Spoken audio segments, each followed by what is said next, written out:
अभी मैंने टेलीग्राम पर एक क्वेश्चन पूछा था, what system do you follow while preparing for NDA mathematics. किस तरीके से तुम एनडीए के लिए मैथमेटिक्स पढ़ते हो, ओवरऑल तुम मैथमेटिक्स को कैसे पढ़ते हो, उस पर हमने एक पोल कराया था। तो 36% लोगों ने बोला कि rely on teacher for theory and examples then practice by yourself. Basically वो थ्योरी और एग्जाम्पल्स या जो क्लास के क्वेश्चंस होते हैं वो तो टीचर पर डिपेंड करता है, टीचर पर रिलाई करते हैं उनके लिए, तो बाकी का प्रैक्टिस वो खुद से करते हैं। 13% ने बोला rely on teacher for theory example practice, सब कुछ के लिए ही वो टीचर पर रिलाई कर रहे हैं। 20% ने बोला after teachers introduction self study then try problems, मतलब टीचर से थोड़ा थोड़ा पढ़ लेंगे, थोड़ा थोड़ा आइडिया लगा लेंगे कि ये चीज़ है क्या, चैप्टर में है क्या, या उस कंसेप्ट में क्या है, फिर उस कंसेप्ट को सेल्फ स्टडी से बिल्कुल डीप में जाकर पढ़ेंगे, खुद से पढ़ेंगे, तब प्रॉब्लम ट्राई करेंगे खुद से। 40% आते हैं कि कंप्लीटली सेल्फ स्टडी, टीचर का कोई रोल नहीं है, बुक्स वगैरह से पढ़ेंगे, सारा प्रैक्टिस मटेरियल जो भी उनके पास मटेरियल अवेलेबल है उससे पढ़ेंगे। Mostly learning from solved example, जो सॉल्व्ड एग्जाम्पल है उनसे सीखने का ट्राई कर रहे हैं मैथ को या उस कंसेप्ट को। फिर जब 76 वोट्स हुए तो रेशियो वही सेम रह रहा था, 29% ये और 38% ये, 36-40 मैक्सिमम तो यही था। कि दो केसेस तुम्हारे आ रहे हैं कि या तो थ्योरी और एग्जांपल्स के लिए तो तुम टीचर पर रिलाई कर रहे हो देन प्रैक्टिस योरसेल्फ, या फिर हो रहा है कि कंप्लीटली सेल्फ स्टडी, टीचर हटाई दो, mostly learning from solved example. Basically दोनों एक दूसरे के कॉन्ट्रास्ट तुम्हें दिख रहे होंगे। लेकिन अगर हम बात करें जो अभी जो ऑनलाइन में चल रहा है ना, ऑनलाइन में जो बैच वगैरह चल रहे हैं, बेसिकली अगर हम बात करें ऑनलाइन की, ऑनलाइन में तुम खुद देख पा रहे होगी कि कितनी ओवर डिपेंडेंस है एक टीचर पर, कि तुम थ्योरी तो टीचर पर पढ़ते हो, तुम्हारा कोई बैच ले रखा है तुमने, उसमें क्या करते हो तुम, हर उसका लेक्चर जो आ रहा है पूरा सिलेबस उसी से खत्म कर दोगे, तो थ्योरी के लिए तो तुम अभी कंप्लीटली उसी पर डिपेंड कर रहे हो। फिर उसके बाद वो क्लास में क्वेश्चन भी कराता है, तो जो क्लास के क्वेश्चन है वो भी तुम वहीं से कर रहे हो, या इन्हीं को तुम सॉल्व एग्जाम्पल मान सकते हो, क्योंकि तुम खुद से तो उनको ट्राई करते नहीं हो। मतलब बहुत कम लोग करते हैं कि हाँ करते हैं, उनको ट्राई करेंगे, लेकिन ज़्यादातर टाइम टीचर ही उनको सॉल्व करा देता है, उनको तुम सॉल्व एग्जाम्पल्स मान सकते हो। उसके बाद कई टीचर्स तुम या तो यहाँ से क्या करोगे, खुद से तुम प्रैक्टिस कर रहे हो, पीवाईक्यू प्रैक्टिस कर ली है, या उसने जो डीपीपी दी, प्रैक्टिस सीट दी, उसको तुमने सॉल्व कर लिया। एक तो ये चीज़ हो सकती है। दूसरा, तुम यूट्यूब पर जाकर इसी के वन शॉट वगैरह सर्च करने लग जाओगे कि किसी क्वेश्चन ने, मान लो तुम अभी पढ़ रहे हो कैलकुलस का लिमिट पढ़ रहे हो, तो उस लिमिट के कितने, मतलब किसी टीचर ने वन शॉट टाइप डाल रखा हो प्रैक्टिस के लिए, प्रैक्टिस सेशन अलग आते हैं टीचर के, तो तुम उन प्रैक्टिस सेशन को देख रहे हो, खुद से तुम प्रैक्टिस नहीं कर रहे हो, उस टीचर के साथ प्रैक्टिस कर रहे हो। तो ये क्या हो गया, तुम पूरी तरह से उस टीचर पर डिपेंड कर गए। ऑनलाइन में अभी ये हद से ज़्यादा हो रहा है, तुम आसपास देख पाओगे। तो ये जो 12% है ना, ये ऑनलाइन में तो हद से ज़्यादा है। ऑफलाइन में ये वाला बढ़ जाता है कि तुम प्रैक्टिस वगैरह खुद से कर पा रहे हो, या तुम अगर ऑनलाइन पर ज़्यादा डिपेंड हो तो वो भी चीज़ खत्म हो जाएगी। तो अब ये जो तुम्हारे आंसर्स आ रहे हैं इन पर एक एक करके चर्चा करते हैं कि एग्जैक्टली तुम्हें मैथमेटिक्स कैसे पढ़ना चाहिए, कैसे तुम मैथमेटिक्स में मास्टरी कर सकते हो, ये चीज़ है। और ये जो बोल रहे हैं कि ये 39% है, 38% है कंप्लीटली सेल्फ स्टडी, इनमें क्या दिक्कतें हैं उनको भी हम आज बात करने वाले हैं एक एक चीज़ पर। तो पहली चीज आती है तुम्हारी कि ओवर डिपेंडेंस ऑन टीचर, किसी टीचर पर तुम हैवीली डिपेंड कर रहे हो, तो उससे दिक्कत क्या है। पहली चीज तो यही है कि तुम कोई किसी के पास लेक्चर्स देखे जा रहे हो, तो उससे होगा क्या, तुम में एक मैथमेटिकल मैच्योरिटी नहीं आ पाएगी कि तुम मैथ को एज ए होल समझ पा रहे हो कि है क्या एग्जैक्टली। ये जो एस्पेक्ट है वो मिस होने वाला है कि तुम्हें बस लगेगा कि तुम मैथ सीख रहे हो, तुम्हारे मान लो तुमने प्रैक्टिस कर लिए, अलग अलग बुक्स लगा ली, एनडीए के लिए तो प्रैक्टिस वाली बुक ही आती है, थ्योरी वाली तो देखने को ही नहीं मिलती। प्रैक्टिस बुक को तुम लगा लेते हो, अलग अलग जगह के मॉड्यूल वगैरह सॉल्व कर लेते हो, प्रैक्टिस शीट सॉल्व कर लेते हो, डीपीपी सॉल्व कर लेते हो। उससे होगा क्या, तुम्हारा हो सकता है तुम्हारे माइंड में अलग अलग टाइप के पैटर्न्स बन जाएं कि ऐसा क्वेश्चन आए तो ऐसे ऐसे तुम्हारा दिमाग चलने लग जाएगा, अपने आप चलने लग जाएगा अगर तुम इतनी प्रैक्टिस कर लेते हो, तो उससे तुम्हारा जो पेपर का क्वेश्चन है वो सॉल्व हो जाए। वो हो सकता है, लेकिन उसके भी चांसेस बहुत कम हैं। तुम देखो कई लोग कमेंट करते हैं, जैसे अभी एक ने कमेंट करा था कि सिलेबस तो कंप्लीट है लेकिन क्वेश्चन सॉल्व नहीं हो रहे, और ये जो प्रॉब्लम है ना हद से ज़्यादा पूछी जाती है। तुम किसी भी टीचर का कमेंट सेक्शन खोल लो, ये प्रॉब्लम तो तुम्हें वहाँ पर देखने को मिलेगी। बेसिकली इस पर भी मैंने एक वीडियो बनाई थी 20 मिनट की, उसमें मैंने इसको प्रैक्टिकली सॉल्व करने का ट्राई करा था कि ये प्रॉब्लम आ कैसे रही है। एक मैंने रैंडम एक क्वेश्चन उठाया था, पीवाईक्यू ही था एनडीए 2024 का, उसको सॉल्व करके दिखाया था कि इस क्वेश्चन को सॉल्व करने के लिए तुम्हें क्या क्या चीज़ें चाहिए होंगी, और वो तुमने पढ़ रखी हैं लेकिन तुम उसको रिकॉल नहीं कर पा रहे हो। या फिर तुम उसको अप्लाई नहीं कर पा रहे हो, कहाँ दिक्कत आ रही है और उसको कैसे सॉल्व कराया जा सकता है, वो हमने इस पर बात करी थी। तो इसको जरूर देख कर आना, तुम्हें और आइडिया मिलेगा कि किसी क्वेश्चन को करना कैसे होता है। तो एक चीज तो ये आ गई। दूसरा है कि तुम जो सेल्फ स्टडी वाला होता है ना, कि खुद से सेल्फ स्टडी कर रहे हो। सेल्फ स्टडी में बेसिकली होता क्या है कि तुम थोड़ा सा डिटेल में जाने का ट्राई करते हो। सेल्फ स्टडी में ऐसा नहीं होता कि टीचर ने बस जो करा दिया बस उतना ही होगा। तुम डिटेल में एक एक चीज का अर्थ समझने का ट्राई कर रहे हो, एक एक चीज पर टाइम दे रहे हो। बेसिकली तुम टाइम देते हो जब तुम सेल्फ स्टडी कर रहे हो। तब ऐसा तो नहीं होगा कि तुम भागने का ट्राई कर रहे हो, एक एक चीज को समझ समझ कर पढ़ रहे हो। वो होता है सेल्फ स्टडी की डीप में कॉम्प्रिहेंसिव स्टडी कर रहे हो, तो वो होता है सेल्फ स्टडी। तो वो वाला जो एस्पेक्ट है ना, वो भी मिस होता है अगर तुम ओवर डिपेंड करते हो किसी टीचर पर। ओवर डिपेंडेंस यहाँ पर तुम्हें नुकसान दे सकती है। तो दूसरा क्या आता है कि तुम कंप्लीटली सेल्फ स्टडी पर आ जाओ।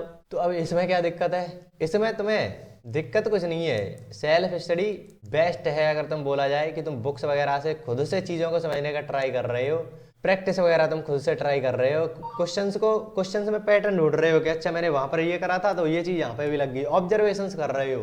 तो ये चीज़ सेल्फ स्टडी में होती है। और ये अगर तुम्हें रियलिटी में मैथ सीखना है तो वो यही तरीका है कि तुम सीख पाओ।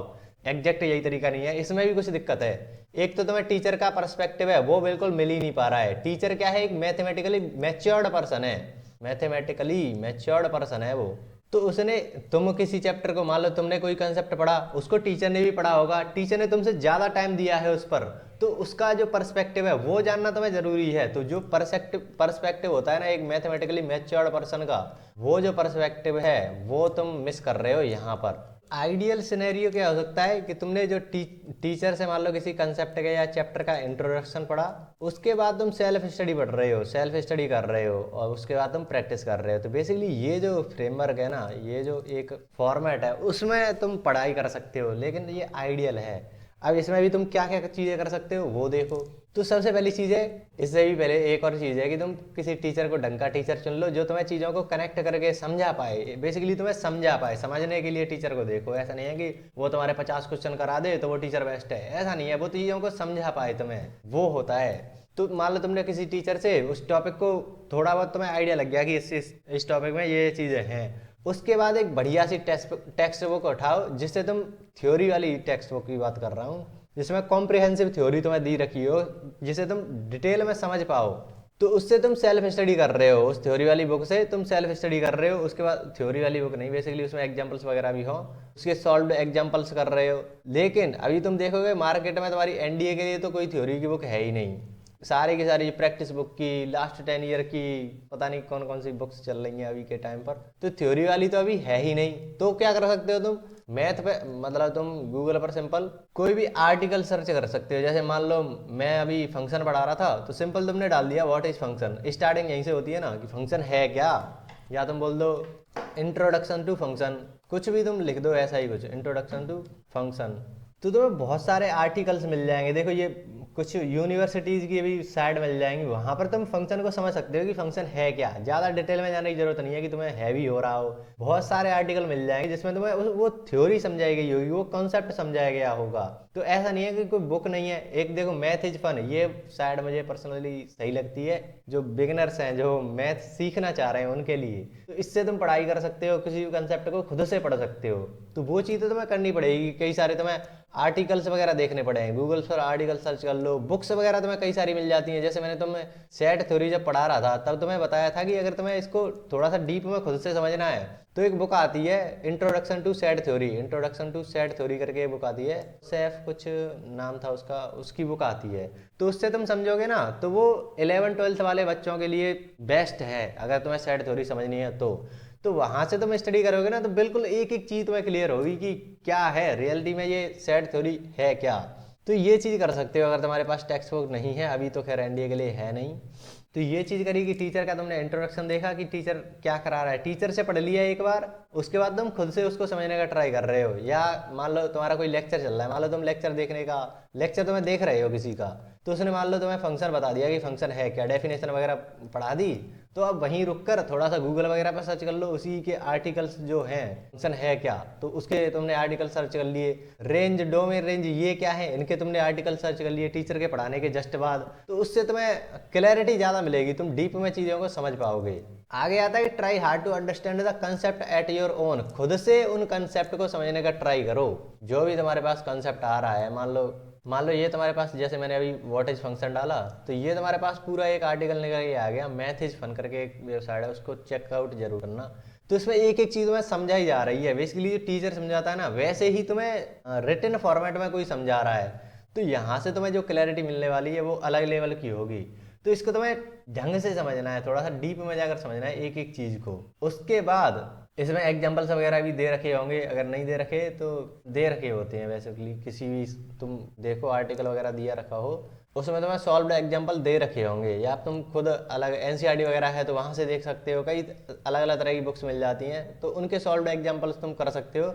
बेसिकली उनको तुम ट्राई करना है कि ये जो तुमने कंसेप्ट डिटेल में सीखा है ना, उसको तुम अप्लाई कर पाओ। हो जाता है अच्छी बात है, नहीं तो फिर तुम उसको सीखने के तुम उसको सीखने के उद्देश्य से कर सकते हो कि क्या क्या चीज़ें इसमें लग रही हैं, कैसे कैसे इसको सॉल्व करा गया है, वो तुम सीखने के उससे ले सकते हो। उसके बाद तुम्हें खुद के नोट्स बनाने हैं कि ये तुमने पढ़ा, एग्जाम्पल्स भी करके देख लिए साथ ही साथ। उसके बाद ये जो 3 चीज़ तुमने पढ़ी है उसको तुम लिख कर समझ रहे हो अपनी लैंग्वेज में, वो हो जाता है तुमको पूरा कंसेप्ट तुमने डिटेल में पढ़ लिया है फाइनली। लास्ट में आ जाता है तुम्हारा प्रॉब्लम सॉल्विंग वाला पार्ट, कि प्रॉब्लम सॉल्विंग तो करनी है, इजी टू डिफिकल्ट होनी चाहिए, पहली चीज़ है। ये गलती मैंने भी करी थी अपने लेक्चर्स में, कि बस जो पीवाईक्यू वगैरह होते हैं वो मैंने करा दिए, लेकिन उसमें डिफिकल्टी लेवल तो कुछ होता ही नहीं है। वो तो शुरू से ही कभी डिफिकल्ट आ जा रहा है, कभी ईजी आ रहा है। ये एक चीज़ मेरे लेक्चर में मिसिंग है, लेकिन सुधार दूंगा इसको। लेकिन तुम्हें करना है कि ईजी सवाल कर लिए, इसीलिए मैंने कई लोगों को सजेस्ट भी करा था कि जो 11th-12th में है वो तो ट्राई करें कि एनसीईआरटी से शुरुआत करें, उसके बाद इन पीवाईक्यू वगैरह पर जाएं। डायरेक्ट ऐसा ना करें कि बस तुमने एनडीए का कोई टीचर पढ़ा रहा है उसके लेक्चर देखे और जस्ट पीवाईक्यू करने बैठ गए, वो नहीं करना। तुम्हें पहले एनसीईआरटी के जो बेसिक एग्जांपल है उनका थोड़ा सा लेवल तो नीचे है ना, इजी टू डिफिकल्ट ऐसे तुम कर सकते हो कि तुमने सबसे पहले एनसीईआरटी के क्वेश्चंस करे, एग्जांपल्स करे, उसके बाद तुम पीवाईक्यू पर जा रहे हो, तो ये चीज़ कर सकते हो, करना ही है तुम्हें। दूसरा होता है अप्रोचेस, आइडियाज, ऑब्जर्वेशन। तो ये चीज ये जो पार्ट है ना, वो होता है टीचर का, कि तुम्हें सारे के सारे जो अप्रोचेस हैं कि क्वेश्चन को अप्रोच कैसे कर सकते हैं, उसने तुमसे ज्यादा कर रखा है मैथ को, तो उसे आइडिया है कि इस क्वेश्चन को कैसे कराया जाना चाहिए। ऑब्जर्वेशन उसने ज्यादा कर रखी है तुमसे कि यहाँ पर ऐसा लग रहा था, वहां पर ऐसा लग रहा था, तो यहाँ पर कैसा लगना चाहिए। तो ये सारी ऑब्जर्वेशन टीचर पहले खुद, कुछ ऑब्जर्वेशन तो तुम्हें बता देगा, सारी तो वो भी नहीं बता सकता, वो तुम्हें खुद करनी पड़ेगी कि ये जो कंसेप्ट है इस तरीके से, ये जो स्टेप लग रहा है वो मैंने एक जगह और लगाया था, तो इस जगह पर ये कैसे अप्लाई हो सकता है। तो ये जो ऑब्जर्वेशन है वो तुम्हें खुद करनी पड़ेगी। फिर आता है पोस्टमार्टम एनालिसिस, कि तुम एक क्वेश्चन का बिल्कुल खुद से अगर जा रहे हो ना डीप, तुम सेल्फ स्टडी कर रहे हो, तो एक क्वेश्चन में कितनी चीजें लग सकती हैं वो सारा का सारा तुमने देख लिया, उसका एनालिसिस कर रहे हो। फिर तुम सारी टाइप की प्रॉब्लम्स करते हो किसी एक चैप्टर की। मान लो कोई भी चैप्टर ले लो, उसका जितने भी टाइप की प्रॉब्लम्स बन सकती है ना वो तुम कर रहे हो, तब जाकर तुम्हारा चैप्टर कंप्लीट होगा। कि तुमने मान लो कैलकुलस में ही कोई मान लो डिफरेंशियल इक्वेशन पढ़ रहे हो, तो इसके जितने भी टाइप के सवाल बन सकते हैं वो तुम प्रैक्टिस कर रहे हो, तो उससे तुम्हें आइडिया लग जाएगा कि किस किस टाइप की प्रॉब्लम इसमें बन सकती हैं, और वो तुमने कर रखी है, तो एक कॉन्फिडेंस भी आ जाएगा, ऐसी प्रॉब्लम तो मैंने सॉल्व करी है पहले, तो मैं कर सकता हूँ ऐसी। बाकी का तुम्हारे जो पीवाईक्यू अभी तक कितना हो सकता है, 2006 से तो तुम्हें पीवाईक्यू मिल ही जाते हैं। 2006 से 2024 तक के पीवाईक्यू कितने हो गए, 18-19 साल हो गए ना। तो 19 साल में अब तक हर साल 2 पेपर हो रहे हैं, तो कितने पीवाईक्यू बन चुके होंगे एक चैप्टर से। वो मैक्सिमम टाइप के पीवाईक्यू तो यहीं पर कवर हो गए। तो अगर हो सके तो पीवाईक्यू से ही स्टार्ट कर सकते हो, मतलब एनसीईआरटी जो 11th-12th में है वो तो एनसीईआरटी कर ही लें, उसके बाद पीवाईक्यू पर आए। लेकिन जो ड्रॉपर वगैरह हैं उन्होंने बेसिक प्रैक्टिस तो कर रखी होती है एनसीईआरटी वगैरह से, बाकी का क्लास टीचर भी करा देता है तुमको। उसके बाद तुम्हें पीवाईक्यू करो ना, तुम 2006 से 2024 तक के पीवाईक्यू कर लेते हो, तो उसमें मैक्सिमम टाइप के पीवाईक्यू मतलब क्वेश्चन तो आ ही गए, तो और ज़्यादातर टाइप के जो पीवाईक्यू हैं वो हो ही जाते हैं। और तुम मेरे लेक्चर देखोगे तो उसमें तो मैंने टाइप वाइज कर ही रखे हैं कि एक एक टाइप के क्वेश्चन अलग, उसके बाद दूसरा टाइप, उसके बाद तीसरा टाइप, ऐसे करके अलग अलग टाइप के क्वेश्चन तुम्हें मिल जाएंगे पीवाईक्यू ही। तो वो चीज़ तुम टेक आउट कर सकते हो। ज़्यादा सॉल्यूशन जल्दीबाजी में देखने की ट्राई मत करना, उससे तुम मैथ तो नहीं सीख पाओगे। वही दिक्कत आएगी कि सिलेबस तो कंप्लीट कर लिया लेकिन क्वेश्चन सॉल्व नहीं हो रहे, वो प्रॉब्लम फिर से आ जाएगी। बात करें तो पहली चीज़ तो तुम टीचर का कोई इंट्रोडक्शन देख लो। मान लो तुम टीचर का इंट्रोडक्शन नहीं, मान लो तुम कोई चैप्टर पढ़ रहे हो, मान लो लिमिट ही पढ़ रहे हो, तो लिमिट की तुम्हें बेसिक नॉलेज दे दी टीचर ने, लेक्चर्स देख लिए तुमने, उसके बाद क्या कर रहे हो, उस लेक्चर के साथ ही मान लो लिमिट में कोई कंसेप्ट तुमको पढ़ाया, उसको तुम गूगल पर जाकर आर्टिकल सर्च कर रहे हो, या तुम्हें कोई बुक मिल गई तो उससे तुम कर सकते हो। फिर तुम क्या करोगे, इन दोनों से तुम्हें जो भी नोट्स बनाए हैं, जो भी इन दोनों को मिलाकर तुम्हें नोट्स बनने चाहिए, उसके बाद तुम प्रैक्टिस कर रहे हो। या हो सकता है कि तुम्हें टीचर, जैसे मेरे केस में जो पीवाईक्यू वगैरह हैं, उनमें जो अप्रोचेस होती हैं, किस तरीके से क्वेश्चन को अप्रोच करना है, जो ऑब्जर्वेशंस होती हैं कि वहाँ पर हमने ऐसा करा था और देखो यहाँ पर ये चीज़ सेम लग रही है, तो ये जो चीज़ है ना वो मैं अपने पीवाईक्यू सेशंस में डाल देता हूँ, पीवाईक्यू सेशन में। और मैं तुम्हें बोलता हूँ कि ये थ्योरी का ही पार्ट मान लो, तुम इसको लेक्चर्स का ही पार्ट मानो, अलग से ऐसे नहीं कि प्रैक्टिस सेशन चल रहा है। उसके बाद मैं तुम्हें बोलता हूँ कि अब जाकर प्रैक्टिस करो। तो ये होता है कि तुम खुद से प्रैक्टिस कर रहे हो, लेकिन ये मेरे साथ करोगे कि मैं तुम्हें ये सारी चीज़ें बता पाऊँ। ये अप्रोचेस होती हैं, कई तरह के आइडियाज होते हैं, कई तरह की ऑब्जर्वेशंस होती हैं, वो मैं तुम्हें बता पाऊँ। तो इसलिए दो चीज़ें तो इनमें से मैं ही करता हूँ कि तुम्हारा मान लो कोई लेक्चर है, लेक्चर भी ढंग के देखा करो, ऐसे नहीं कि कोई आ रहा है कंसेप्ट दिया और उसको बस एक्सप्लेन करके भाग गया, ऐसा नहीं, थोड़ा सा डीप में जाए, वो डिटेल में जाए। ये दो पार्ट तो मैं ही कर देता हूँ, ये मेरा काम है। बाकी का तुम्हारा क्या है, एक तो तुम आर्टिकल्स पढ़ोगे उस टॉपिक से रिलेटेड, बाकी का फिर खुद से प्रैक्टिस करोगे पीवाईक्यू सेशन के बाद। ये एक फॉर्मेट होना चाहिए कि तुम कैसे मैथ को पढ़ रहे हो एनडीए के लिए, क्योंकि अगर तुम सेल्फ स्टडी कर रहे हो तो वो भी टाइम टेकिंग तो है ना, खुद से सारी चीज़ों को पढ़ोगे, टाइम टेकिंग है। और एनडीए के पेपर में तुम, ऐसा नहीं है कि साल भर बाद आएगा, 4 महीने बाद पेपर आने वाला है तुम्हारा, तो वो चीज़ भी तुम्हें ध्यान रखनी है कि कंप्लीटली सेल्फ स्टडी भी इतना सही नहीं है। अगर तुमने थोड़ा बहुत, मतलब एक बार तुमने सिलेबस कर रखा है किसी टीचर से, तो तुम कर सकते हो सेल्फ स्टडी, तो तुम यहाँ से भी स्टार्ट कर सकते हो। लेकिन मैं तो कहूँगा कि तुम शुरू से ही स्टार्ट करो। तुम्हें थ्योरी भी टीचर से थोड़ा बहुत पढ़ लिया, उसके बाद आर्टिकल से पढ़ रहे हो या बुक्स से पढ़ रहे हो, थ्योरी वाली बुक्स की बात कर रहा हूँ, उसके बाद तुम एग्जाम्पल्स वगैरह तो बुक में दे ही रखे होते हैं। उसके बाद तुम कोई ऐसा वो चुन लो टीचर वगैरह जो तुम्हें अलग अलग टाइप के क्वेश्चन करा पाए, उसकी ऑब्जर्वेशन दिखा पाए, उनमें कैसे अप्रोच कर रहा है वो क्वेश्चन को, वो दिखा पाए, उसके बाद तुम प्रैक्टिस कर रहे हो। ये एक फॉर्मेट हो सकता है जिससे तुम मैथ को बढ़िया कर सकते हो एग्जैक्टली। यही सारी चीज़ें थी जो मुझे बतानी थी। बाकी का मिलते हैं नेक्स्ट वीडियो में, तब तक के लिए कुछ ना कुछ सीखते रहिए।